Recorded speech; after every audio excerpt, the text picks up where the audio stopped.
Bonsoir à tous, ravi de vous retrouver pour 30 minutes d'information 100% mosellane. Vous connaissez la formule, voici les titres de ce vendredi 16 juin.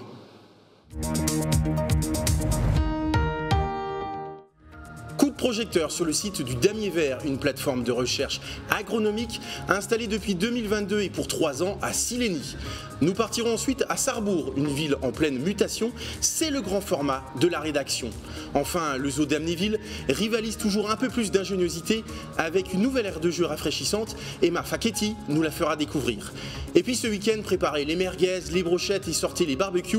Il fera très chaud en Moselle, 33 degrés au meilleur de la journée de dimanche. De quoi sortir en bikini dans le jardin comme notre René-Anne nationale. Et puis le vendredi, tout est permis, non pas un, mais 2 invités. Frédéric Herbin dit Brad Pitt Stop, membre de Dorno Animation 2000, viendra en fin d'émission. Elisabeth Bertin, déléguée RTE Grand Est, est avec nous. Bonsoir. Bonsoir. Avec vous, nous ferons le bilan électrique 2022 dans le Grand Est. Mais avant ça, développons les titres du jour.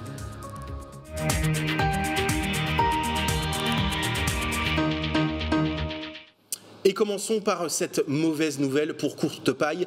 Sur le grill depuis plusieurs semaines.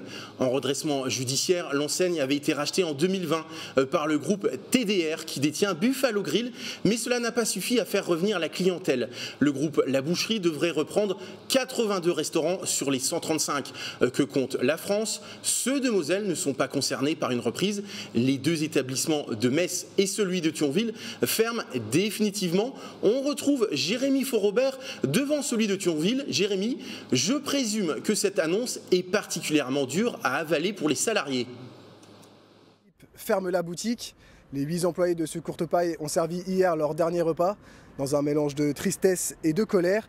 Ici, les clients étaient beaucoup moins nombreux à venir depuis le Covid.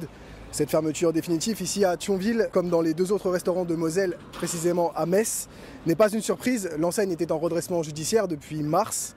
Les employés seront au chômage dès la fin du mois. On leur propose une indemnité qu'ils jugent beaucoup trop faible et ils ne comptent pas en rester là.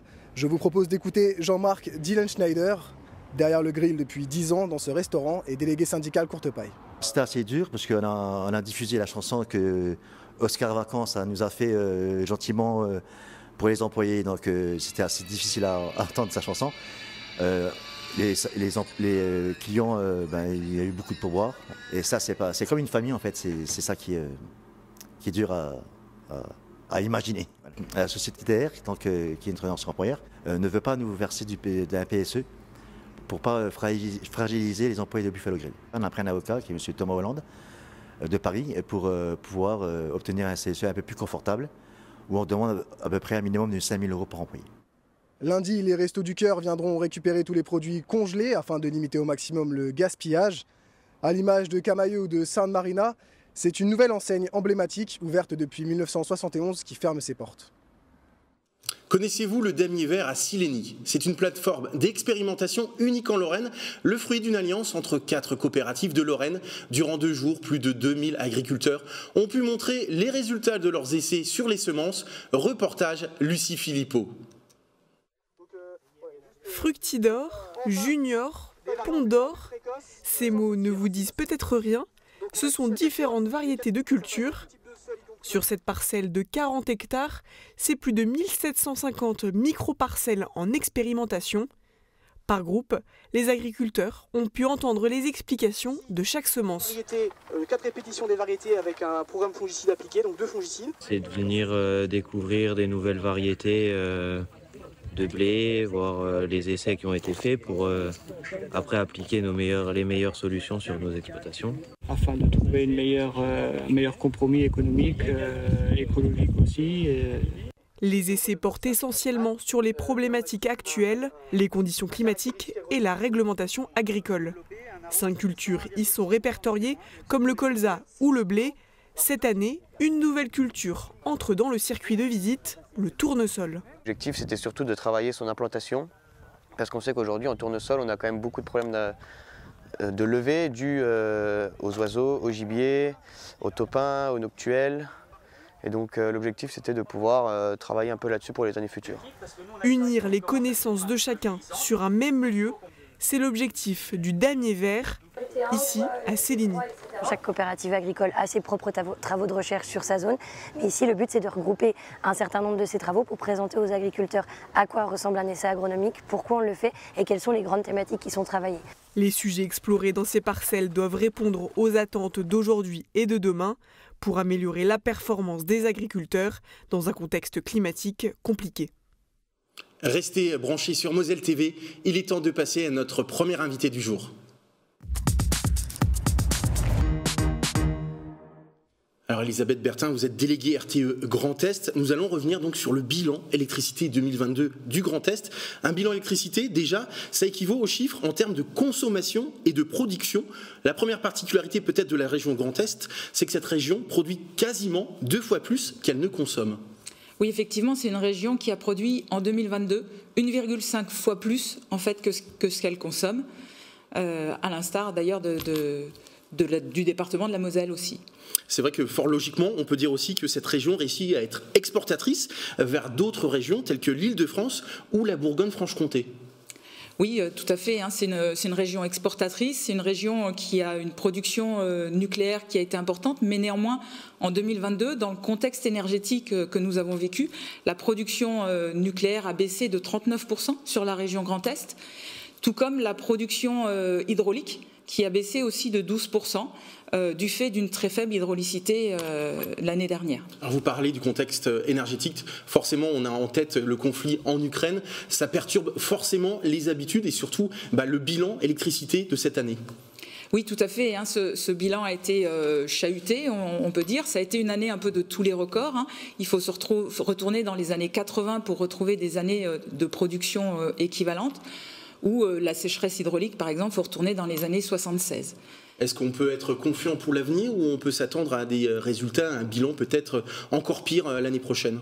Alors on avait vraiment une situation atypique en 2022 avec une production nucléaire qui a été la plus faible depuis les années 1988 et donc qui a fait qu'on était vraiment en situation délicate et pour laquelle on a demandé des baisses de consommation importantes à tous les Français. Et on peut dire que c'est grâce à ces baisses de consommation qui ont été importantes que nous avons réussi à ne pas avoir de signal éco-watt rouge. Souvenez-vous, c'était le risque de coupure si on n'avait pas suffisamment de moyens de production. Au niveau de la Moselle, quelle est la particularité de ce bilan électricité 2022 ? Alors la particularité, c'est qu'au niveau de la Moselle, on a une consommation qui est très industrielle, avec beaucoup de production industrielle. Donc la baisse de consommation qu'on a constatée dans le département a été plutôt plus importante que celle de la région Grand Est. Et puis, néanmoins, tous les secteurs, tous les particuliers, les industriels ont été mobilisés pour assurer cette baisse de consommation qui nous a permis de passer un hiver sans alerte. Et on remercie évidemment tous ceux qui ont fait des efforts importants. Dernière question, et on voit justement à l'écran, la Moselle est le 2e département de la région en termes de consommation. Comment peut-on l'expliquer ? Alors c'est lié à deux aspects, c'est la démographie qui représente une part importante et puis c'est le côté industriel. Vous avez une consommation forte aussi au niveau industriel dans le département et donc qui explique cette consommation importante du département de la Moselle par rapport aux autres départements de la région Grand Est. Eh bien merci beaucoup d'être venue sur ce plateau, Elisabeth Bertin, et à très vite. Sans transition, Abistrophe, une maison de ressourcement pour les jeunes en difficulté, confiée à l'aide sociale à l'enfance, vient d'ouvrir ses portes. Contrairement à d'autres structures classiques, les nouveaux pensionnaires sont peu nombreux et dans leur bulle, ce qui permet forcément un accompagnement plus individualisé. Ce projet nommé Bulle d'air veut permettre à ces jeunes en rupture de se ressourcer quelques semaines avant de réintégrer des structures plus classiques. Colline l'expert, je crois que vous êtes allé visiter cette bulle. Vous le voyez derrière moi, le cadre est verdoyant, la bâtisse est grande, elle fait plus de 350 mètres carrés. Elle a vraiment des airs de maison familiale. Ici, au domaine du Bischwald, à 2 pas de l'étang, les premiers jeunes viennent d'arriver il y a tout juste une semaine. Alors il s'agit d'adolescents âgés de 13 à 18 ans qui sont confiés à l'aide sociale à l'enfance et en situation de rupture. Le but de cette bulle d'air, c'est son nom, c'est de permettre à ces jeunes en difficulté de se ressourcer grâce à cet espace pensé comme un cocon familial.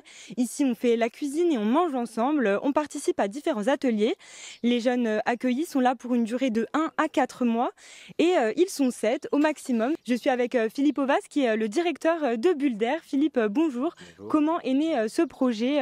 Comment est né ce lieu de vie ? Alors ce projet est né effectivement en collaboration entre le CMSEA et le conseil départemental. En fait, on est parti des constats, des besoins des enfants placés dans le cadre de la protection de l'enfance. Certains enfants placés depuis un certain temps dans une structure de placement ou en famille d'accueil pouvaient à un moment donné être en difficulté dans cet environnement, être un petit peu en rupture, en échec. Et en fait, on a voulu penser et créer cet espace pour leur permettre, sur une période de 1 à 4 mois, comme vous l'avez dit, de se recentrer sur eux-mêmes, de se ressourcer, de s'apaiser, de reprendre confiance en eux et de pouvoir réintégrer leur structure d'origine dans les meilleures conditions. Justement, le but, c'est que ce lieu de vie soit différent de structures classiques. Alors, les premiers enfants sont arrivés il y a une semaine. Oui. Comment se passe une journée type et comment ça se passera pour les prochains bénéficiaires aussi? Les professionnels sont en poste sur à minima une période de 72 heures, ce qui permet aussi d'éviter des ruptures, ce qui permet aussi de travailler une proximité. Et en fait, on est dans le faire avec constant, permanent. Donc, les enfants participent à la vie quotidienne de la maison, les repas, l'entretien de la maison. Ils sont soutenus et accompagnés par les professionnels et on va travailler différents champs, donc l'apaisement, le ressourcement. On va travailler aussi la remobilisation à travers des chantiers d'insertion, à travers des partenariats avec la communauté de communes.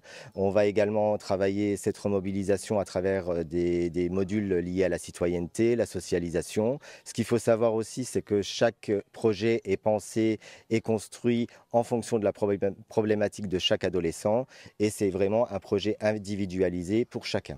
Merci Monsieur Ovas, on fera un bilan d'ici quelques mois. En attendant, on peut préciser que l'équipe est composée donc du directeur, d'un chef d'équipe, une psychologue, 7 travailleurs sociaux et tous espèrent pouvoir accompagner au mieux les enfants qui viendront ici à Bulder. Direction Sarrebourg pour le grand format de la rédaction.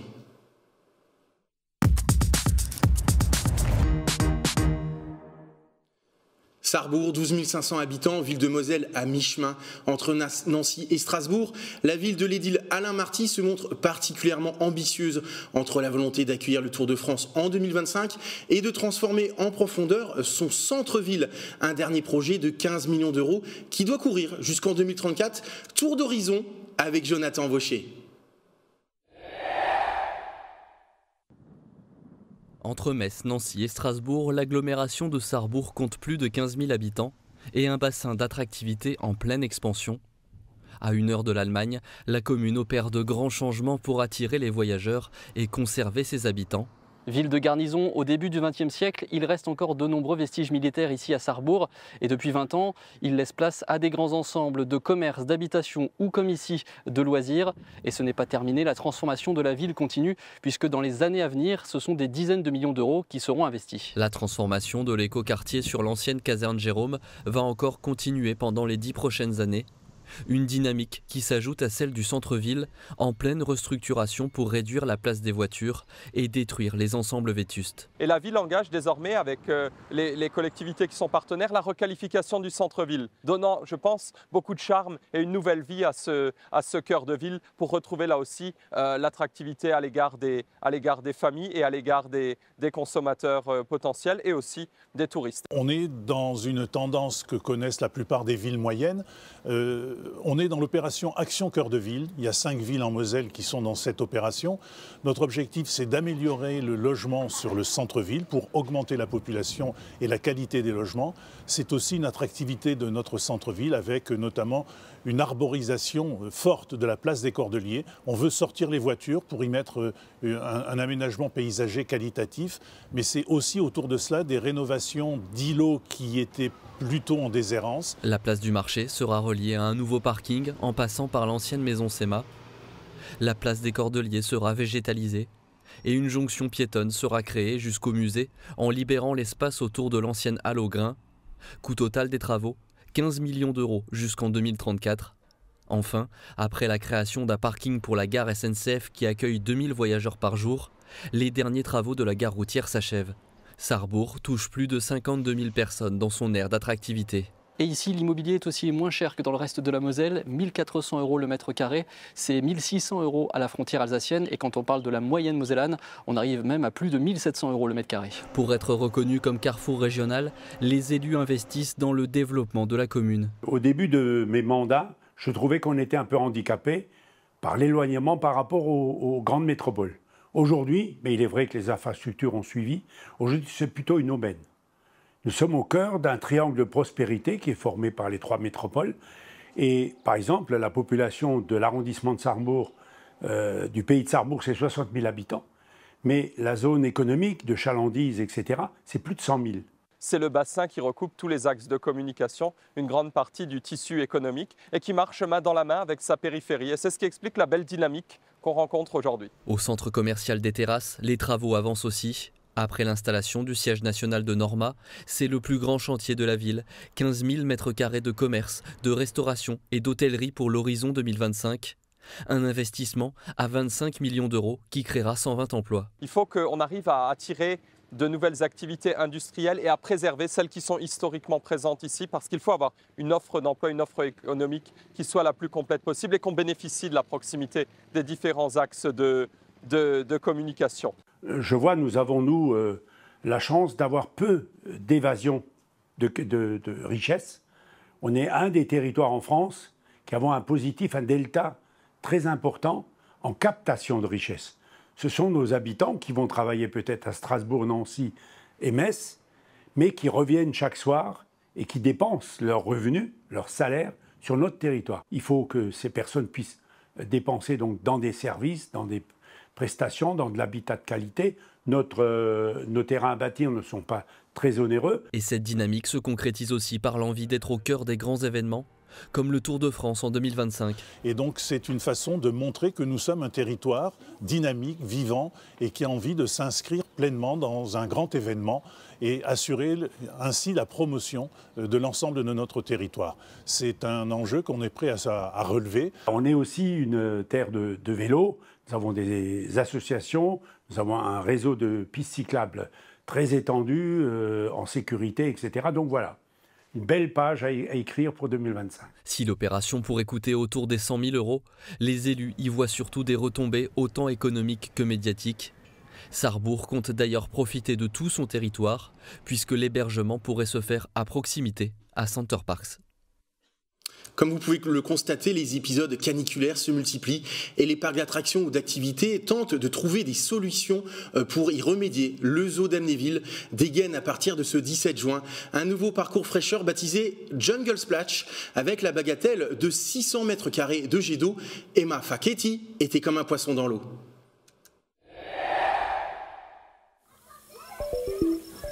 Avec son tunnel de brumisation, ses 6 jets d'eau et ses dizaines de transats, Jungle Splash, cette nouvelle aire de jeu de 600 mètres carrés, promet de rafraîchir les visiteurs. L'an dernier, pendant l'été, tout le monde se souvient des vagues de canicule qui se sont enchaînées. C'est vrai que dans ces cas-là, on cherche un endroit frais ou alors on reste chez soi. Le zoo est plutôt vu comme une journée assez éprouvante parce qu'on y passe entre 4 et 6 heures. Donc s'il fait chaud, les enfants courent partout et on se dit que ça ne va pas être agréable pour toute la famille. Donc nous sommes dit, il faut absolument qu'on trouve une réponse. L'été, c'est notre période haute, c'est la moitié de notre chiffre d'affaires, la moitié de la fréquentation. On ne peut pas se tromper, on ne peut pas se planter sur un été. Le zoo a choisi d'optimiser les séquences de fraîcheur de ce petit coin de paradis pour limiter sa consommation d'eau. On va tourner aux alentours de 3 à 4 mètres cubes jour. On a installé tout un système de drainage qui va récupérer toutes les eaux produites ainsi que toutes les eaux pluviales qui sont regroupées dans une cuve principale et qui servent en réemploi pour de l'arrosage, du remplissage de bassins et le nettoyage des box pour les animaux. Cet îlot de fraîcheur, déjà ouvert au public, va se développer puisqu'une plage va être aménagée d'ici le mois de juillet. Place à notre deuxième invité du jour.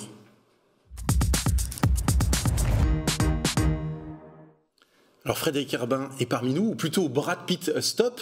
Vous êtes membre de Dorno Animation 2000. On va parler de votre événement dans quelques secondes. Mais avant ça, Léa Riffaut est parmi nous. Salut Léa. Bonjour Arnaud. Alors, quelles sont les idées de sortie que vous avez retenues pour ce week-end ? Alors pour ce beau week-end ensoleillé, je vous propose un programme des plus variés. Quoi de mieux que d'aller flâner dans les rues de Metz puisque la Kitscherie Vintage organise une braderie avec des vêtements pour la modique somme de 2 €. Je vous propose d'écouter la gérante qui vous en parlera mieux que moi. Dans les dons ou dans les achats qu'on fait, on a des vêtements qui sont plus récents et on estime qu'ils n'ont pas à être vendu, on va dire, entre guillemets, à des prix élevés, donc 2 € c'est très bien. Alors on y trouve de tout pour tout le monde déjà, j'essaye d'avoir vraiment de tous les styles, donc moi j'ai surtout des années 70 aux années 2000, il y a pour hommes, pour femmes, pour enfants aussi, et il y a vraiment de toutes les tailles, du XXS jusqu'au 54, 56. Demain ce samedi, ce sera de 11h à 19h non-stop. Alors Léa, on l'a dit, les températures vont grimper ce week-end. Quelles sont les bonnes idées pour se rafraîchir ? Alors pour vous rafraîchir Arnaud, je vous propose d'enfiler votre maillot de bain. Je sais pas si c'est une bonne idée. Puisque le Moselle Wake Park à Bassam a rouvert son aquapark la semaine dernière. Donc c'est un parcours gonflable de 2200 mètres carrés qui est accessible de midi à 20h tout le week-end. Cela vous coûtera 12 € par personne pour 1 heure, de quoi passer une belle journée dans l'eau. Malheureusement, le téléski nautique sera quant à lui encore en maintenance. Il faudra encore attendre quelques semaines avant de pouvoir surfer sur la vague. En tout cas, Léa, je suis un meilleur nageur que danseur parce que je crois que vous avez quelques propositions pour se déhancher sur la piste de danse. Je sais que vous aimez ça d'ailleurs. Tout à fait, c'est vrai. Alors en prévision de la fête de la musique qui aura lieu la semaine prochaine, plusieurs communes ont pris les devants, comme à Frémin-Merlebac qui organise samedi soir plusieurs activités, spectacles et concerts mêlant différents styles de musique. Donc on aura du rock, du rap ou encore du métal, donc il y en aura pour tous les goûts. À Metz, la FNAC accueillera le célèbre duo Madame Monsieur, notamment connu pour son passage dans l'Eurovision, pour un concert gratuit samedi après-midi à 15h. Merci beaucoup Léa. Merci à vous. Parmi les autres événements de ce week-end, et on a la chance de vous avoir, il y a donc The Roule Boule, organisé ce samedi 17 juin par l'association d'Orno Animation 2000. Alors vous proposez du baby-foot, de la pétanque, mais alors surtout, ce qui a retenu l'attention de toute la rédaction, c'est cette course de fauteuil de bureau à la halle des Fenotes. Est-ce que vous pouvez nous en dire plus ? Bonsoir Arnaud, et oui, c'est une compétition qui va présenter de nombreuses écuries, alors toujours des écuries de 2 pilotes qui vont piloter donc des bolides qu'ils ont fabriqués eux-mêmes à partir de chaises de bureau. Pourquoi cette initiative finalement ? Parce que ça n'a aucun sens, tout simplement. C'est-à-dire que on aime mélanger à la fois des compétitions sportives et une partie plus théâtre de rue, ou en tout cas cultiver une part de non-sens. Brad Pit Stop, pourquoi ce surnom ? Pour le pit stop de la Formule 1, tout simplement. Alors à Moselle TV, on va le voir sur ces images, on sait aussi tester donc à cette course un petit peu particulière. On sait prendre des risques, mais je présume que ce samedi, en tout cas, au niveau des mesures de sécurité, il y a tout ce qu'il faut. Alors déjà, il faut savoir s'hydrater. Ça, c'est très important. La première chose, c'est les liquides de refroidissement. Par les températures, c'est normal. La deuxième chose, porter un casque. La troisième chose, c'est au niveau des accoudoirs, très important, il faut se protéger. Les chaussures aussi, prendre des chaussures qui tiennent la route, avoir par exemple des semelles slick, c'est pas mal, des semelles toute vitesse, etc. On a prévu des barrières, des rubalises. On remercie d'ailleurs la mairie d'Annecy pour du prêt de matériel. Voilà en gros, et puis après en termes de sécurité, c'est aussi savoir s'amuser. Léa, je vous vois sourire à l'évocation de cette course. Je présume que vous avez peut-être envie d'en savoir un petit peu plus ? Oui, tout à fait. Alors comment on peut mettre ça en place dans des entreprises, notamment des entreprises où il n'y a pas forcément l'espace pour... Alors déjà, il faut du matériel de qualité, il faut des bonnes roues. Là, vous parliez de Sarrebourg. Il y a une usine qui fabrique des chaises de bureau à Sarrebourg, figurez-vous. C'est aussi incroyable que ça puisse paraître. Et il faut même pas forcément beaucoup de place, c'est-à-dire qu'un plateau télé, là, vous avez du mobilier modulable, les meubles ont des roulettes, les caméras ont des roulettes. Donc, tout peut rouler. Ça coûte assez cher comme le matériel, mais pourquoi pas. En tout cas, par le passé, vous avez proposé le rafting des lavoirs en 2017. Un run schlaps dans les vignes, le karaoké 24 heures avec la même chanson, ou l'an dernier le bull flip, une compétition de pétanque et flipper. Ça va être quand même dur de se renouveler pour 2024. Alors pas forcément, c'est-à-dire que à partir du moment où on réfléchit à n'importe quoi, on peut à peu près sortir n'importe quoi. Alors par exemple dans les idées qui ont déjà été évoquées mais de très très loin, il y a par exemple une course de course. Vous devez faire vos courses, vous avez des cabas de très mauvaise qualité, vous devez tous les ramener d'un point à un point B, par exemple, ça peut être une idée, mais on en a des centaines et en règle générale, on attend que celle-ci soit terminée, l'événement est terminé, on vide le cerveau, on essore tout et on repasse à la suite. On prend rendez-vous pour l'an prochain pour une nouvelle idée. Merci en tout cas à vous deux d'être venus sur ce plateau. Nous, on va clôturer avec l'image du jour. La colonne de la Vierge, située place Saint-Jacques, vous le savez, occupe une place importante dans le cœur des Messins. Elle vient d'être inaugurée après 3 mois de travaux de restauration. Celle qui fait l'objet chaque 15 août d'un rassemblement mémoriel vient de subir donc quelques travaux de réparation. La restitution d'éléments manquants en pierre de Jaumont, un traitement par hydrofugation et même une patine afin d'uniformiser la couleur. Voilà, c'est la fin de Moselle Info. Merci beaucoup pour votre fidélité. Pour revoir et voir nos programmes, rendez-vous sur notre site internet moselle.tv ou nos réseaux sociaux. Tout de suite, la météo, puis on se retrouve dans un instant pour le dernier Dragon Mag de la saison avec le président de Metz Handball, Thierry Weisman. Dragonnement immanquable. Lundi, vous retrouverez donc Uranie Tozic, reposée et toute bronzée. Bonne soirée et bon week-end à tous sur Moselle TV.